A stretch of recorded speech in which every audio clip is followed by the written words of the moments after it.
van. Dat is me net nog niet volgens mij.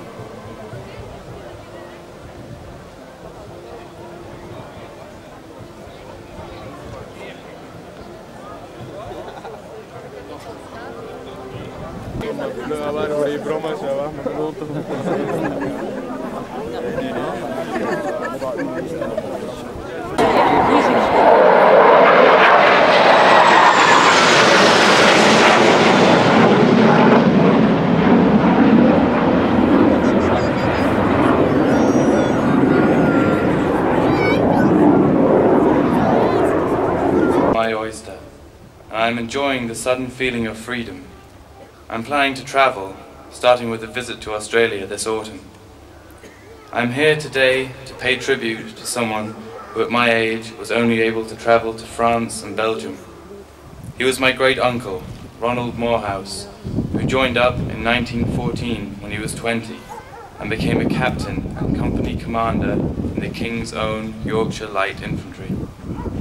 His father, my great-great-grandfather, Harry Morehouse, was the Lieutenant Colonel commanding the same unit, the 1st and 4th Battalion.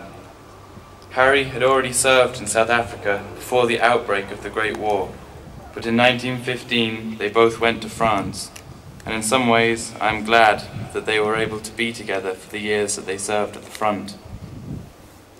I'd like to have met Ronald. He must have been looking forward to his life as much as I am looking forward to mine. He was fair-haired, good-looking, and must have had a lot of fun. His father owned a woolen mill, bred horses, and had a couple of racehorses. And Ronald's frequent letters to his sister Marjorie, my great-grandmother, constantly asked after two young ladies, Betty and Dolly. Instead of having fun and dating girls, Ronald fought a war, and fought well. He won the Military Cross for gallantry and devotion to duty whilst in charge of a raiding party of 4 officers and 112 other ranks in April 1917 when he was just 22, apparently getting his men home in good order despite heavy shell fire and personally bringing in a wounded man, which resulted in him being wounded also. Well, he had a good role model.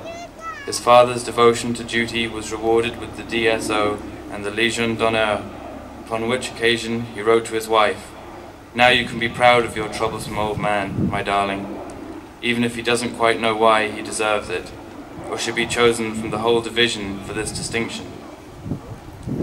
We have many of the letters they both sent home, only one of which mentions the horrors of daily life. Ronald told his aunt, "The land is all clay. When we get any rain, the trenches are over the boot tops in sludge, which makes it rather unpleasant."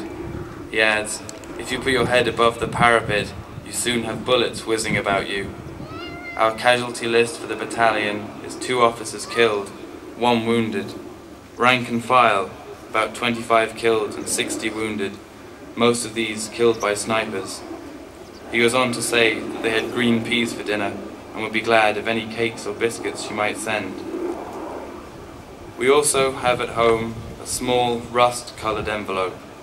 It contains a telegram from the 9th of October 1917, and I try to imagine my great-great-grandmother's emotions on seeing the telegram boy. Whatever her dread, she cannot have envisaged the full tragedy it contained.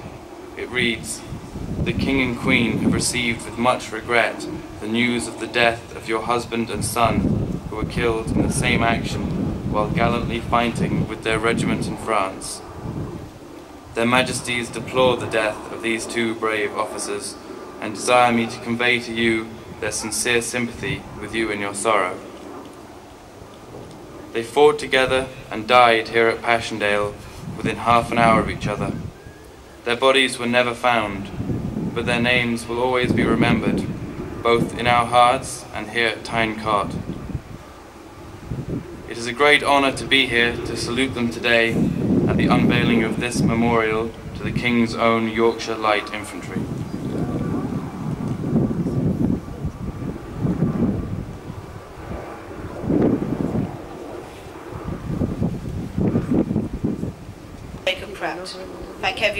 Thank you everyone for coming here today. I come from an area of Yorkshire that gave many soldiers to aid the fighting of the First World War, and I am the great-great-grandson of Walter Warden. Walter was a member of the King's Own Yorkshire Light Infantry who fought during that war and who are now remembered on the Leeds Memorial to the Coyleys here at Tyne Cot. He had 2 children and a loving wife, Florence, and was a regular in the army when called for service in 1914. During his time in Flanders, he encountered many different jobs in the army that included travelling across rough and muddy terrain to deliver things to different trenches. And while he was away, he sent postcards to his family, mainly his son, Walter, my great-grandfather. One of them says, "To my son, wishing you a happy new year from your daddy. I'm sure that you will agree that this is a touching letter. Unfortunately, he didn't see his family again after the war, because he died in battle on the 31st of July 1917, and he's buried at Canada Farm Cemetery. If it wasn't for the efforts of my great-great-granddad, then life as we know it would be very different. I would like to finish by saying that if Walter Warman and the other brave men of the war were alive today, that they would be very proud of what we have achieved and accomplished since then. Thank you."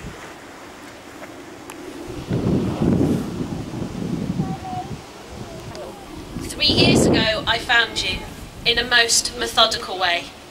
I'm glad to be here once again, just so that I can say, hello, my unknown soldier, my comfort and my friend.